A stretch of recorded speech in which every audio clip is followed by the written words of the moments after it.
most trustworthy center for scientific learning. At the same time, we want our scientific community to share and grow with the best of global talent. No wonder India has become very active in hosting and participating in hackathons. They are held in India and abroad. It gives both exposure and opportunity to our scientists.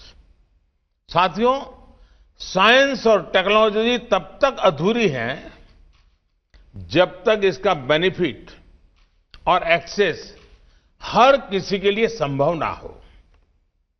बीते 6 साल में युवाओं को अवसरों से connect करने के लिए देश में साइंस एंड टेक्नोलॉजी के उपयोग का विस्तार किया है।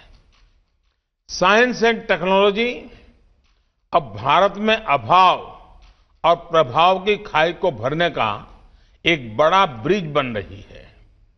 इसकी मदद से पहली बार गरीब से गरीब को भी सरकार के साथ, सिस्टम के साथ सीधा जोड़ा है। डिजिटल टेक्नोलॉजी से सामान्य भारतीयों को ताकत भी दी है और सरकारी सहायता की सीधी तेज डिलीवरी का भरोसा भी दिया है। आज गांव में इंटरनेट यूजर्स की संख्या शहरों से ज्यादा है। गांव का गरीब किसान भी डिजिटल पेमेंट कर रहा है। आज भारत की एक बड़ी आबादी स्मार्टफोन आधारित ऐप से जुड़ चुकी है।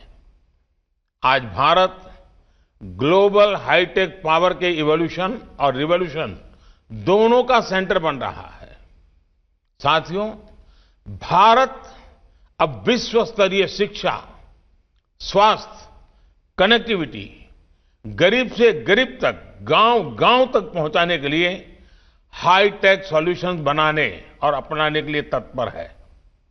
भारत के पास हाईटेक हाईवेज के लिए डेटा, डेमोग्राफी, डिमांड और इन सबको संभालने के लिए संतुलन और संरक्षण देने के लिए डेमोक्रेसी भी है।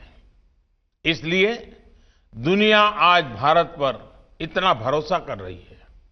साथियों, हाल में डिजिटल इंडिया अभियान का और विस्तार करने के लिए पीएम वाणी स्कीम भी शुरुआत की गई है।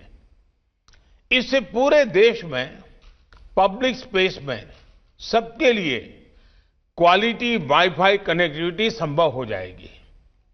इसका सीधा लाभ साइंस को भी होगा, क्योंकि देश के गांव का युवा भी दुनिया की बेस्ट साइंटिफिक नॉलेज को आसानी से। All right, that was the Prime Minister there inaugurating the Science Fest 2020.